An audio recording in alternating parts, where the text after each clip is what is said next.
On. Hello, you guys, and welcome to the Women's Cave. Graciousness is always nice. Whatever. She's being gracious. Does that ever happen? I couldn't find my lipstick this morning. I have to be gracious to make up for my ugliness. I want to point something out, you guys. Do you see it says The Woman's End Cave? Just wanted to say that. Moving on. Wow. Okay, so you don't even know where that came from. You know that came out of nowhere. Nowhere, right? I just was like, we never point this out. It's so pretty. Move on. Hurry up. Oh, my head is too early in the morning. I just had like 7 sips of coffee. I can't with you right now. Do you guys really want me to count how many sips? Like Goodness. Oh my god, I can't. Okay. Anyway. We are the co-authors, co-founders, co-everything with 11 other wonderful, beautiful, gracious lady. Yeah. Woo! Her adjectives are back. High five. All right. And we wrote the And I Thought series. And I Thought Divorce Was Bad with Other Life Lessons. And I Thought Being Grown Up Was Easy. Sorry, it's funny. And I thought I did my juggle. And I thought I could juggle it all. Out of stock. Yes. You guys keep buying. Keep buying. Yes. Thank you. And I thought I did my journey alone. And I thought I had it all figured out. An episode, pilot, one, whatever episode. So Hollywood, you see this adorable face, but it's not so cute right now. But make me more famous. I already have a TV show. Make me a pilot TV show on like network television. Get Amazon, the actors, all of this. Read them. And someone's gonna take us up on that offer one day, and we're gonna be Someone like, already did, and I was like, we were joking. Hold on a second. We were joking. Let's get these edits together. Anyway, all of this is available on Amazon.com, BarnesandNoble.com, and AndWeThought.com. And you guys take a moment. Hey, okay, with your finger. Why? Go. Take a moment to go to the ladies page at the bottom. Please check out the charities that we proudly support or try to get the word out. And we will be adding another charity. It was amazing. Please check out Mail in here. Pause with Enough Abuse UK.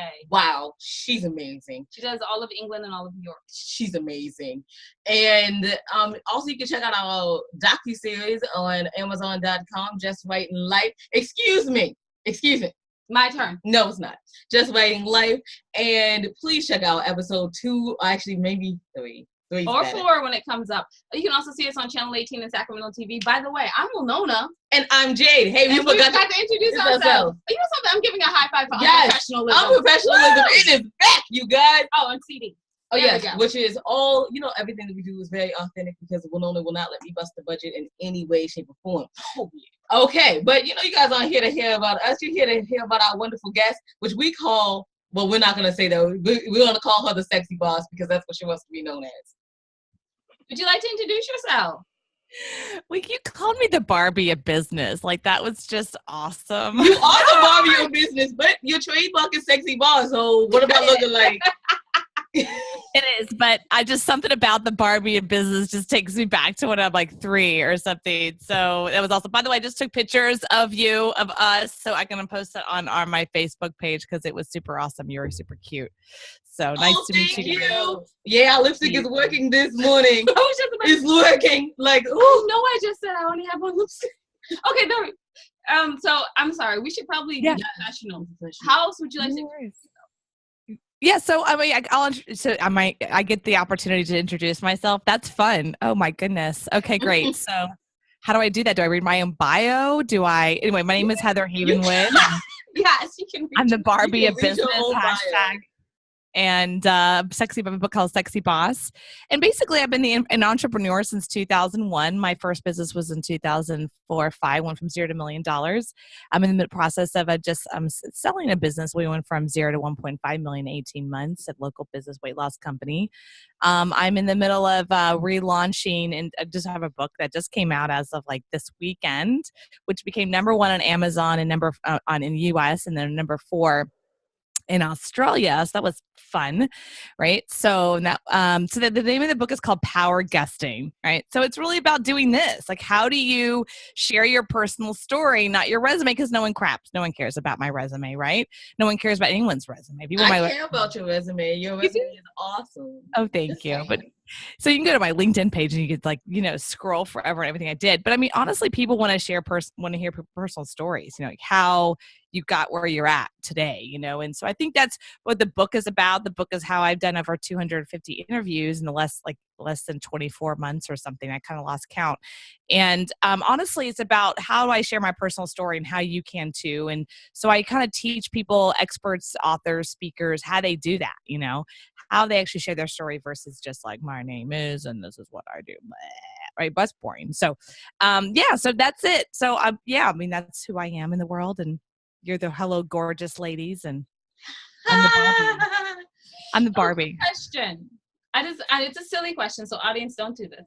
But I just want to know how much liquor is in your book. Like, how many times do you give recipes for liquor? Because that's the best way to be a good guest. Minus the I don't drink, so I don't. You're so funny. I don't drink, really. It's rare. I drink whiskey. I'll have like a little bit of whiskey, or I'll have Bailey's and coffee. And like that's okay. It. So we knew we loved you deeply in our souls, and that's probably why.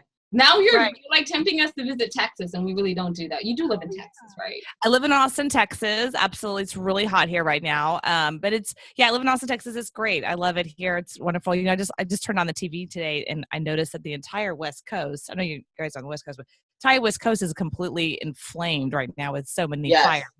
And I'm just like, that's why I don't live there. So I'm like, I can handle tornadoes. I can handle hurricanes, right? But fires, I'm like, I just like that. I run, right? So, that's why I live in Texas. Well, it is like a nice trade-off because, they have earthquakes and mudslides and brush fires and no tornadoes and no hurricanes. Correct. And no cold weather. And no cold weather. Really. So no snow. So that works. In California. Right. I grew up in, between Texas and Florida. And see, Florida, people always talk about, oh, I would never live in Florida because they have hurricanes. I like hurricanes. Here's why. They know, when the hell they're coming. Like they tell you for like a week in advance. It's coming. Like move. If you don't move, that's your fault, right? So, I mean, they tell you forever they're coming. I mean, sometimes they don't know. Sometimes they don't know, like in Louisiana. But I mean, honestly, they try to kind of like give you this heads up, So if you don't run, like I don't know what to tell you. So I don't know. I have that view of like if they can't tell you it's coming, then I probably should. Right. It just pops out of nowhere. We experienced our first earthquake, and I was like, I don't like this, because someone has to let me know. Right, exactly. So now I'm ready for earthquake all the time. I'm like, is the earth moving? No. Okay. Is the Oh my goodness. It's so bad. Anyway, let's get back to your book. Yeah. Business. The power casting book, like. Wow. What? So there's no alcohol. So what's in it? So, I mean, honestly, it's about, I feel that every entrepreneur, like you created your whole platform on guesting and being a guest. You're an interviewer. You are someone who is actually constantly interviewing people. And this, being on both sides of the mic, at least that I found that some people are really good at being a great guest and some people like suck, right? So, and it's nothing. Is that no? You guys are great. I think it has to do with this as a guest yet. I'm sorry. Keep talking. I think it has to do with the fact that they don't know how to share their personal story. I mean, I've had some amazing people on my show, and I know they're amazing because I know what they've done in the world. But then they get on my show, and I'm like, this is really hard. It's like pulling teeth from this conversation. So I finally realized, because people would always tell me, "Wow, Heather, you're such a great guest. Come back." And I'm like, I don't think I was that great, but thank you. I mean, and I realized there's like an art, right, to being a guest. And we don't know that because we click on the TV every day, from years and years of Oprah to, anytime you turn on any kind of news station, cable news, CNN, Fox News, MSNBC, they always have guests, right? And so we just go, oh, it looks so easy. And the reality is it's not, right? Because you have to really listen. You can be really present. You got to add some energy. You got to not be boring. And then it's very different in podcasts or things like this that are what I call long form versus like being on, a cable news station where you have like 3 minutes, and it's like, and then like you got to do talking points and you're out. Very different, and what's interesting about this book is that I started to watch Oprah a lot. And I really realized she's this like master interviewer, like totally a master. She's interviewed, I think she said over 3,500 people on the planet. I'm like, that's nuts. That's just crazy. So she's able to kind of emote. She had this, I just watched one of her videos just the other day. And I just love what she said. She said, no one else on the planet has interviewed as many people as I have, which was like, oh my God, never thought about that, right? But she said, I'm able to connect and allow them to emote without attaching myself. And I really loved that because I can relate, and being with people and interviewing people, it's like you want to go into their world. And at the same time, you want to like allow them to emote and share without like attaching yourself and like getting it all over you, right? So I think it's an interesting phenomenon when she said that. I really realized her mastery. Barbara Walters was before her, and now Oprah really is like superseded that process. It's like, how do you interview, but also how do you become a guest such that it really sparkles the conversation and adds value? Because one of my jobs is, well, I'm here, and this is your people, right? I'm like a guest in your house. I am a guest in your space, and my job is to add sparkle and value to your people, not, right? That's my job as a guest. Mm-hmm. Yeah, I don't know how you should add sparkle and stuff to our people, but hopefully they'll pick up her book, which will add life. Sparkle to her. and our guests, probably, and our people that come by. Another question. So as you were making, sexy boss, right? You were a sexy boss, and now you're like, hey, I'm a great guest. How did you make that transition? Well, it's not really a transition, I guess, because not really. I'm still sexy boss. Like, I'm not losing that title. Of course not. You're the Barbie of business. You can have that one too. Hashtag Barbie of business. So, so first of all, the book Sexy Boss is my personal story. And I've been on your show before, really about how I overcame a very tragic situation, right? So it's my personal story of coming from where I was at to, I feel like, being a sexy boss. So I feel like this next book is just like continuation of being a sexy boss. It's a way of being for me. It's not like done.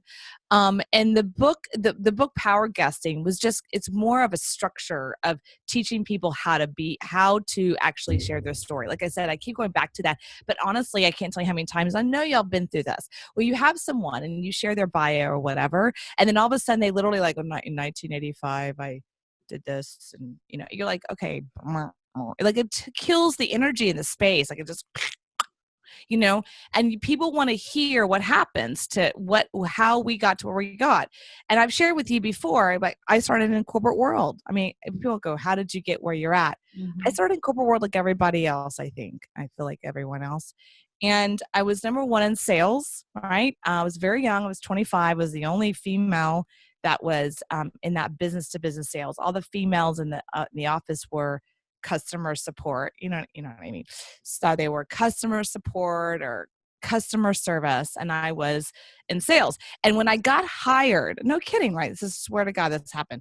His name was Mike. If I ever see him again, which I haven't, it's been like 20 years, but he says, I said, I want to be in outside sales. And he like tapped me on the knee, like, it's okay, honey.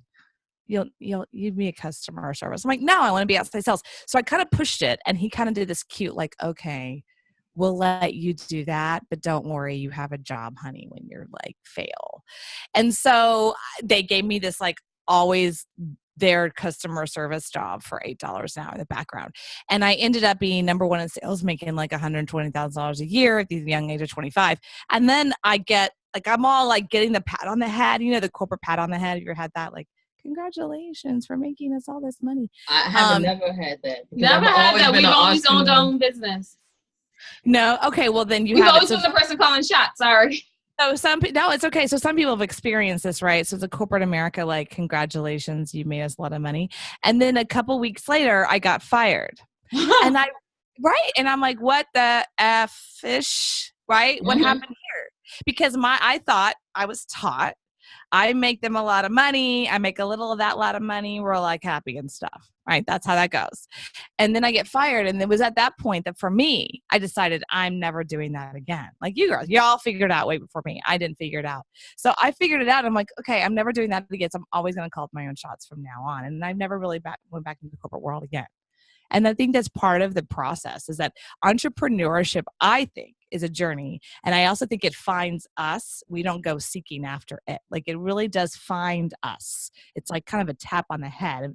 It tapped you girls way earlier than me.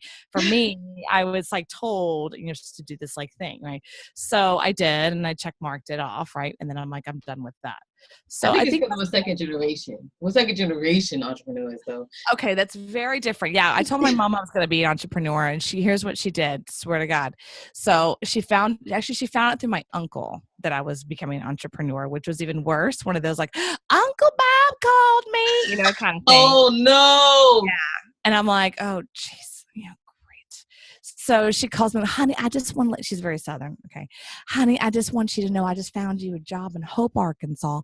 And it's a secretary for a construction company, $8 an hour. You get benefits too.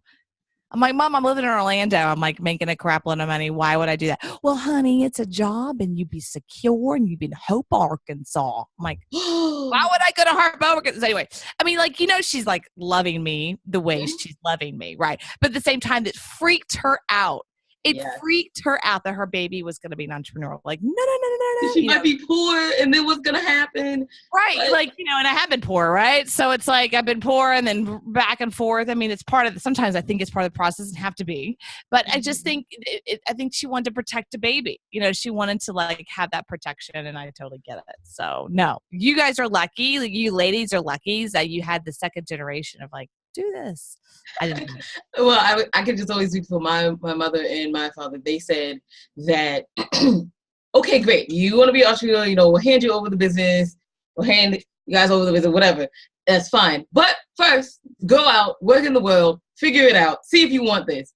Man, I sat there. I did it for 3 years. I said, I will never. I will never. I will eat ramen noodles and drink water before I ever go back to corporate. Like, I was really not in corporate America. I'm by trade a sign language interpreter, so I was not in corporate America. As am I, sign language and Braille. So we were interpreters in the school system. So. You definitely, the school system is very structured. It's extremely structured. It's a lot like the government, like people come into the government and come into the school system. They usually never leave. I mean, they're 10 years, 10, 20, 30 year. I mean, like they don't. Yeah. It's very cool like that. But it was very cool because I went, but I still always ran the other business. So it was my second. What other business were you in? What other business did your? Oh, I have run so many. We've done I had an event planning business. And Wilnona always drags me kicking and screaming into everything. That was fun. We did an earlier kind of version of Uber. Like how, they pick up your clothes and stuff and drop them off and do. Yeah. So we did it for. We did that in senior citizens. For the senior citizens in the early 90s. No, we didn't. Not early 90s. Girl, you were so funny. Did I say early 90s? You were in school. Late 90s. No, in the early 90s. That was the late 90s. She doesn't know her time. It was. Because you are so young / old. She doesn't. Oh, never mind. She doesn't know. Anyway. It was well before Uber. It was well before Uber. And I can't tell my age, so I can't do this. So she just told us, we did it for senior citizens. And we knew some senior citizens did not have cars. And so we were like, hey, we have a driver's license and energy. So we'll go pick up your stuff. And they were like, well, honey child, I would give you $25 if you did it. And we were like, would you tell a friend? And honey, of course, baby, I would tell a friend. So it was what happened. $75 if you wanted to get picked up and came along, and if it was $100 if you were going to buy something big, and then you needed like special stuff you put in the car because we had to get a bigger car, and then you pay the $25 to go shopping on top of it for like 2 hours. I love it. Congratulations. We That's pushed awesome. around the cart while they got to walk down the aisles very slowly, which was great because you know what? They've lived long enough to deserve being able to walk slowly. No. We've run out of time. I know we have. So seriously, we love you, Heather. You're the greatest guest. That's can why we you do a part 2? Sure, we can do it too. Yay! That's exciting. I'm so sorry because it feels so way too short. But where can people find you and your wonderful books? Yeah, absolutely. For my book, they can go to heatherhavenwood.com, heatherhavenwood.com /Amazon. It just goes right to my Amazon page. Just check it out. And then for me, if you're interested in working with me, I do work with people one-on-one in their businesses. You can reach me at heatherhavenwood.com. And there's actually coachwithheather.com is better. Coachwithheather.com, and it goes right to my calendar. But honestly, just reach out to me, and I love you ladies. You guys are awesome, and I just love just connecting with you guys. It makes me happy in this morning, early morning. So I'm so sorry about the early morning. It's like stupid early where she is. Yeah, it is. Yeah, no worries. It's okay. I'm excited to be here. I'm excited to add value and sparkle to you and your listeners. So it's all good. And she's one of the easiest guests, you guys, in case you want to book her. So everyone, she's awesome. Wrap it up for okay, so we are the And I Thought ladies with the And I Thought series. Something like that. And I thought and Wilnona always shows them backwards. I don't know. She doesn't like to make money. And we have flask and other stuff that you can check out on the store. Just remember, you guys, that everything that you buy, portions of the proceeds go to the charities that we try to support. So bye. You can find out everything you want on andwethought.com. Wow, I am not awake this morning. Do you want me to finish this? Don't forget to watch our show on Channel 18 and Just Right in Life, also on Amazon.com, which streams the day after. And also, I want you to remember that wisdom is all around you, if you're open to finding it and accepting it. So peace and love from Jade and Wilnona with her 2 broken nails. Bye-bye.